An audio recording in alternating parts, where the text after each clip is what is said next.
আজকে মা বানিয়েছিল দারুণ একটা রেসিপি ধনিয়া চিকেন, যেটা খেতে দারুণ হয়েছিল। তাই ভাবলাম এই রেসিপিটা তোমাদের সাথেও শেয়ার করি।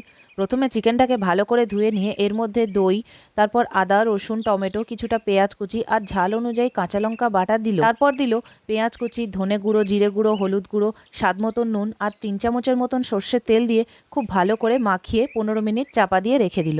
তারপর কড়াইতে বেশ খানিকটা সর্ষের তেল দিয়ে আলুগুলো নুন হলুদ মাখিয়ে লাল লাল করে ভেজে তুলে নিল।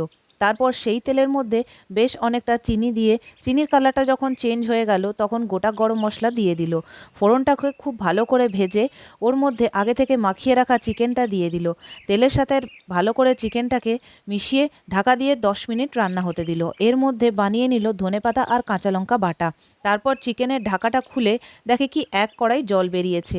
তারপর ওটাকে হাই ফ্লেমে একটু কষিয়ে ভেজে রাখা আলুটা দিয়ে দিল। আলুটা দিয়েও বেশ খানিকক্ষণ কষিয়ে নিল ঢাকা দিয়ে। তারপর ঢাকাটা খুলে দেখে যে খুব সুন্দর মশলা থেকে তেল বেরিয়ে এসেছে আর মশলাটাও খুব ভালো করে কষানো হয়ে গেছে। তারপর হাই ফ্লেমে খানিকটা কষিয়ে নিয়ে ওই ধনেপাতা আর কাঁচা লঙ্কা বাটাটা দিয়ে আবারও খুব ভালো করে কষিয়ে নিল। তারপর শেষে পরিমাণ মতন জল দিয়ে তার মধ্যে একটু নুন দিয়ে ফুটতে দিল। আর এই হচ্ছে তার ফাইনাল লুক। উফ, কি দারুণ খেতে হয়েছিল।